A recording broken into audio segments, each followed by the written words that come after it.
Hey guys, welcome back to my channel. My name's EJ Marino, and this is About Last Night, the show where I talk about the movie I saw last night. This is another different episode. I'm not doing a movie review. I'm going to be reviewing and talking about a bunch of movies, and I've invited Jake back again with me. Thank you for coming. Thanks for having me. Our first cookie one was interesting. Epic. It was just wild. So this is really awesome to have you back and to get to talk about our subject, which is, I think, really interesting. Yeah. It is, you saw the title, it's basically movies that we can't say no to.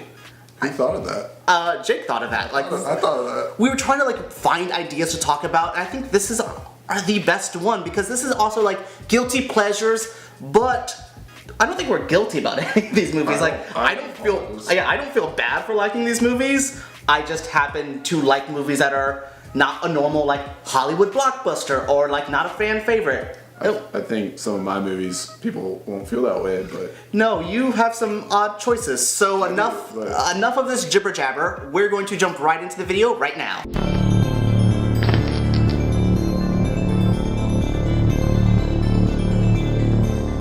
Kicking things off, we're going to talk about some honorable mentions. Why don't you go first? You kick off the whole list. Alright, well first off, we're doing 5 each. With our own mention, that's 6. I was a math teacher, so I'll make sure everyone knows 6.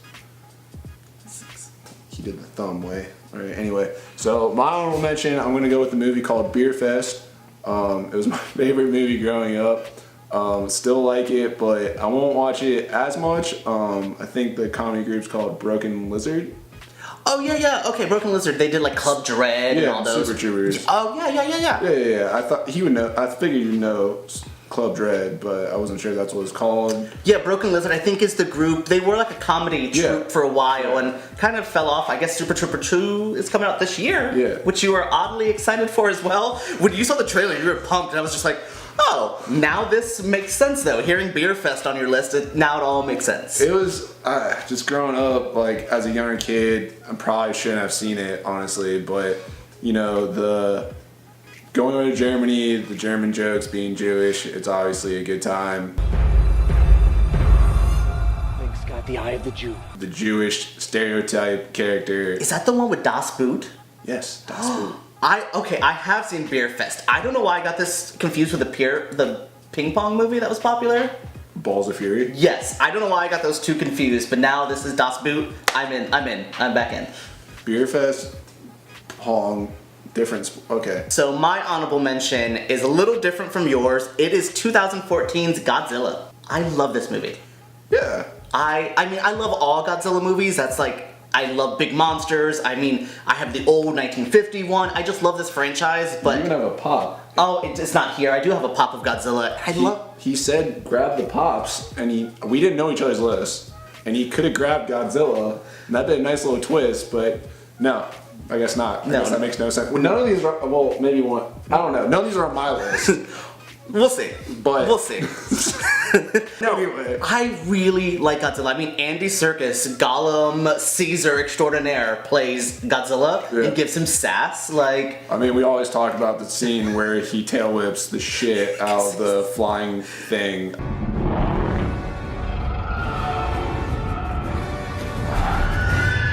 Number 5 on my list, again, another comedy from back in the day, Dodgeball, a true underdog story. Dodgeball is, I can quote that more than I can quote Beerfest. Joni loves Chachi. There's just stupid. Ben Stiller is king of stupid jokes. Yeah, and I don't know, I just feel like it's such an out there premise, and yet it still holds up, today. Because it's so out there that it could happen now. Yes. Having a dodgeball tournament actually matter. Absolutely, and it's a perfect movie to make fun of sports. Yeah. But I don't think it talks down to fans who like sports, because that's a problem sometimes when you make fun of something, you kind of become patronizing. It parodies it perfectly. Do you remember the scene with do you remember? I remember. The scene with the cheerleaders, and then he's like, that's good clean family fun right there, hey God. Stuff like that. Yeah. It's why the Marlins used to have cheerleaders, why are they here? Well, and yes. Most sports I mean, It's like, why are you here? But no, I think that has a great cast. Alan Tudyk as the pirate is one of my favorite, like, small bit roles. I like him a lot. Like, he's always great, but his There's a guy on our team who's a pirate? There's a guy on our team who dresses like a pirate? I guess, to me, the weakest part of that movie is Justin Long. I mean, he's the slapstick.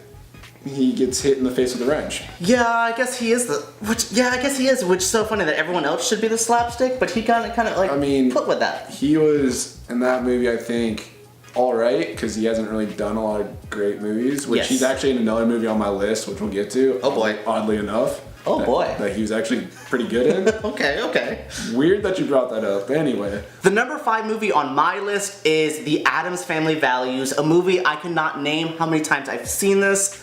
Like, way too many times. I can tell you how many times I've seen it. 0? It is, it's to me, as a kid, I wanted to live with the Addams family. I just thought my family was so boring and so normal. I wanted to live in that house. I know, now meeting my family, they're not boring and normal, but like, I wanted to live in this spooky, weird house, and I loved it. Like, I really, really have a great time with that movie. Legit, as a kid, I would put it on, like, and I ran the tape out. Like, that's that kind of movie for me. The tape. Yeah, VHS. Like, I'm dating my age there, but like, I loved it. It has a great cast. Joan Cusack as the villain, who's trying to take all of Uncle Fester's money. It's just like, just check off things that I want to see in a movie. I have such a great time with it. See, this isn't fun because you don't know much about it. So like, now I'm gonna force you to watch it. What's gonna come out of this is you have to watch my favorite childhood movie. Okay. I was gonna say you watched that movie. Yes. It's the one with the hand, right? Yes, that. His name's Charlie. They ask you how you are, you just have to say that you're fine when you're not. No, his name's Thing. See, this is like when I talk about sports with you. Yeah, this is sad. All right, moving on to number 4. Number 4 on Jake's list is what? The other Justin Long movie, I suppose. just throw all the Justin Long out now. It's down. Live Free or Die Hard. Good pick, actually. Like, I remember when I insulted the Die Hard franchise, and I was like, well, after one, they can die, and you're like, oh, okay, I guess we're just gonna shit on Live Free or Die Hard. I mean, I like the second one, but I just feel like for what it's worth, modernizing it and all that, the fourth one? Yes. The fourth one, I can put it on anytime and watch it. I mean... It does play, I think, much better than the rest of the sequels with like a rewatchability or like, I'm just gonna throw this on in the middle of the day. Plus Maggie Q's in it. You spoke my language. I love her so much. Isn't Timothy Oliphant the villain as well? Exactly. Like, yeah, that is a great cast. Kevin Smith, like, has his little small bit role. Actually makes me laugh, like... The Warlock? I just love it. Bruce Willis isn't, like... I don't want to be here, Bruce Willis, yet? No, not yet. Like, he felt like he wanted to keep this franchise alive still. Yes, and it just felt like... Was that the movie that killed him, though? Like, is that what just was like he was done after that? He did fall out onto a highway. Like, physically, that movie probably was just like, I'm done. He also shot himself in the movie, so maybe that happened in real life. I don't know. Okay, so I'm gonna move on to my number 4, and it's Batman v Superman. Why did you say that name? Dawn of Justice. Oh. Yeah. I forgot you can watch 3-hour movies anytime. I can put on that 3-hour movie at any time of the day and sit and watch it. I don't need to fast forward. I mean, I will put on the Zack Snyder extended cut. I mean, I do it with Watchmen, which is actually 4 hours. Like, I like long movies. That's my thing. I know you do. And I like Batman v Superman a lot. And like, I don't talk about it on this channel a lot because I started this channel after my whole having to be a Batman v Superman apologist. Which is, it's like a full-time job. Never. Me? Me apologize for liking that movie? No, it was a controversial pick. I said it was a masterpiece last year. I love this movie. I think it is a well-made film. I can rewatch it at any time. I'm in the same camp. I like it too. I watch clips though. I mean, trust me, that adds to me liking this more, where I can be like, oh, I'm just gonna watch the warehouse fight scene. Oh, yeah. Or I'm gonna watch when Lex introduces Clark and Bruce together. Boys, Bruce Wayne meets Clark Kent. I love it. So coming in at number 3 for me is pretty much any Jason Statham movie I'm here for. Yeah, I mean, I think there is at least one Jason Statham movie for everybody. I mean, yeah. I mean, Has he done a horror movie? I feel like he's done like a horror action, somewhere like a zombie. Like, I feel like that's the one. I think Crank is the most like obscure, out there-ish movie, which is my favorite Jason Statham movie. I mean, I don't think he's done horror. Now I'm like thinking. I don't think he has. No, it has to be like a horror, like action movie. Maybe he should be in Zombieland too.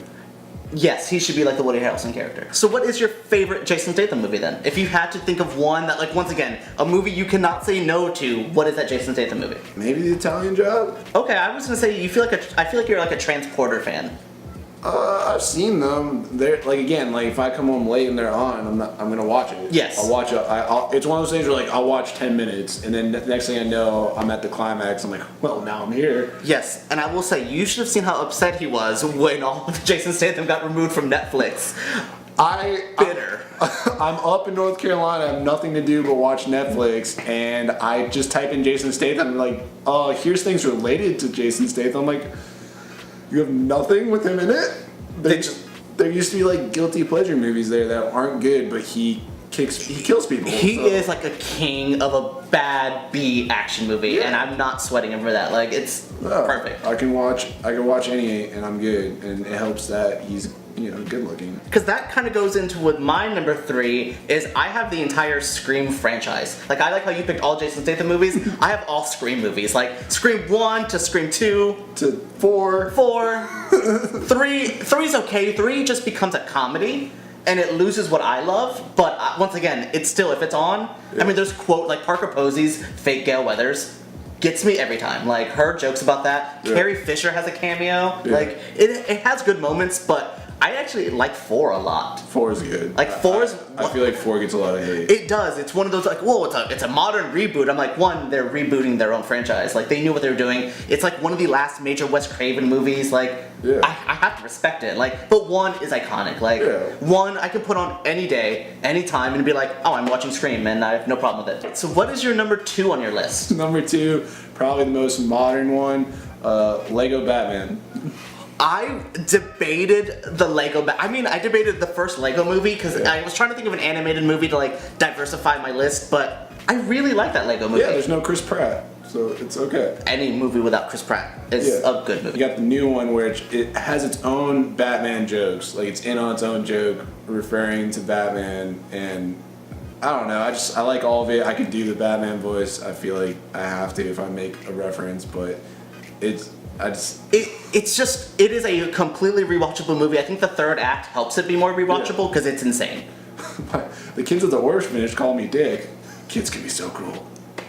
Your Batman voice is like amazing. I adore it so much. I think it's just, I mean, that movie's amazing. Like, I didn't like it the first time. I felt I was still trying to like not embrace the other side of DC and be like, I want my Dark Grim. Yeah. And I had to then accept that I actually liked the Lego Batman more than the other 2 DC movies this year. Yeah, I loved it. I like the part when he's talking, so he's like, there's no way she heard me say that. And then she's like, I heard that. And he's like, smoke bomb. And I guess what adds to that movie is the DC universe is so insane that like it's so smart to make fun of it. Yeah, like when they make fun of Suicide Squad, he's like, what are we gonna do, fight them with villains? See, stuff like that, like... That's a stupid idea. But it also doesn't feel mean to the rest of the movies. And I think that's the problem. I was like, It knows that they made mistakes. Yes, and I think that's awesome, except for Batman v Superman, no mistakes there. No. Well, like, even Superman's like, I would crush you, and he's like, alright, bro.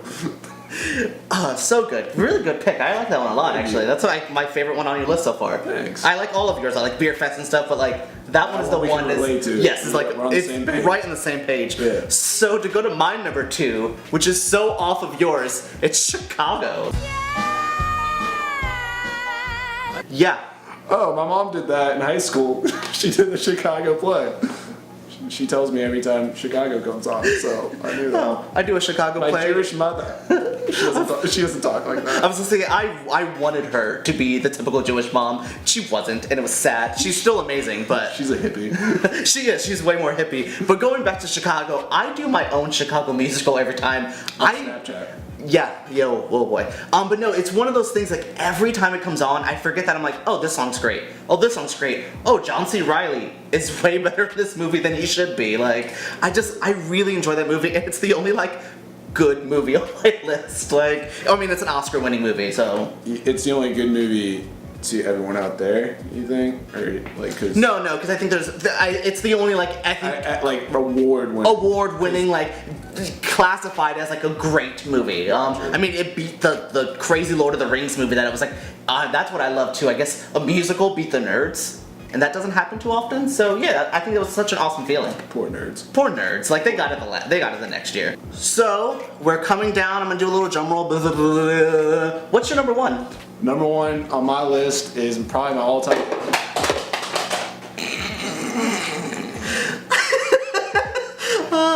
My number one pick is probably my favorite movie of all time, and it's kind of a surprise. Pineapple Express. I'm genuinely surprised by that. I have a Pineapple Express movie poster, and in college I had 3 stoner roommates, and everyone would come over and be like, "Oh, which one of that is yours?" And they'd be like, "It's Jake's." The non-stoner of the group. Non-stoner of the group. That is too perfect. I mean, I really like that movie. I think I get further away from it, the more I appreciate it, the more I respect it. Again, quotable. It is insanely quotable. It's, I think, one of the best James Franco performances. You know how they say you shouldn't dip in the company ink, man? Totally glad I dipped in your ink. I mean, the cast is great. Yeah. Rosie Perez as her sassy cop lady that ends up fighting everyone is so great. I mean that was the movie that like confirmed my crush on Seth Rogen. That's the one. I don't know why. I don't know why. He dates a high schooler. Maybe that's why. Maybe because he's a creepy, gross kid. I mean, I think he's 23 in that movie. Yes, which he doesn't look it. No, and I guess I get shit for dating younger girls, so. Triggered. I guess something I would add if I was gonna redo this a little bit to match yours, This Is the End is one of my favorite movies. I almost put it on, but you're like I have too many of these movies already. I like Pineapple Express a little more. I like Pineapple Express a little bit more. I guess where This Is the End to me it's a horror movie. Yeah. So it hits what I like and satire in LA. Satire in LA. Channing Tatum as the bitch boy. I love him. I love him. I mean that's another quotable one. But Pineapple Express is so good. I also like it as a stoner myself, or the whole idea of it makes stoner culture cool and not Cheech and Chong, and it really updated it. Yeah, I mean. Now, I guess How High is the only other one I can think of. Which do you like How High? It's all right. I feel like that's another one that is just I want to like that more because it's early 2000s Red Man, Method Man, but nah. No, it's definitely not on the same level. No. Pineapple Express is an actual good movie. I think that out of your list, I think that's probably the best movie on your list. It's my favorite movie of all time. I have 2 DVDs of it. I don't know why. I don't know how that happened. Maybe the one time I got high. Okay, now for my number one, which is so far away from your number one, but is maybe it is my favorite movie of all time. It's Showgirls. I know. Okay, so you just went all that about Pineapple Express. I can't do that with this. I know you can't. I know there's a part where he fingers her and she's on her period, and there's the sex scene in the pool. Yes, those are flops. I mean, I'm gonna insert that. That is one of my favorite. I mean, Showgirls is to me what bad movies should be. Wants to be a good movie. Mm-hmm. Showgirls thinks it is makes sense. 10 out of 10 award-winning fare. Yeah. It's to me in the same vein of Batman v Superman, where I'm you guys are making a way serious movie, and it's not that serious. But I love it. I think to me, it's everything I love. It's a movie about women. It has a lot of sex. And it's about a satire of Hollywood and stuff. No, I really like it. I think to me, it encapsulates all of my bad movie love. Because once again, I don't think it's that bad of a movie. I have no idea. Oh God, I should really show you this as well. Maybe I should have ended with the other movie. Maybe you should have went first, because yours are far more accessible to the mainstream audiences. I feel like people have watched Showgirls. It's just To me, I wanted Showgirls to be what The Room is now. I wish people would tour Showgirls, because to me it's the same level of The Room. I've heard it compared to that, and I haven't seen The Room either, but I know its popularity. Yeah, I guess I don't know. Maybe I get envious of The Room. Maybe I should be the one to do my disaster artist for Showgirls. What a crazy story, Mark. You know, shit! Alright guys, thank you so much for tuning into that video. It was pretty fun to go down memory lane and have some great memories of some great movies and talk about stuff and learn a little bit about each other that you've never seen an Addams Family movie, and I don't remember Beerfest, and I got it confused with the Pong movie. Balls of Fury. Balls of Fury, there we go. Anyways, back to my disappointment of me not knowing movies as well as I thought I did, and thought that was my gimmick. Alright guys, thank you for another awesome video with Jake. I can't wait to do more with you. Hopefully when you get back we'll have more of these. So thank you again for tuning in. If you guys do like this, make sure you give me a thumbs up. Please subscribe to the channel. Also, let me know the movies down below in the comments that you can't say no to. I really want to know the most obscure guilty pleasures or movies that you watch on repeat. Let me know yours down in the comments below.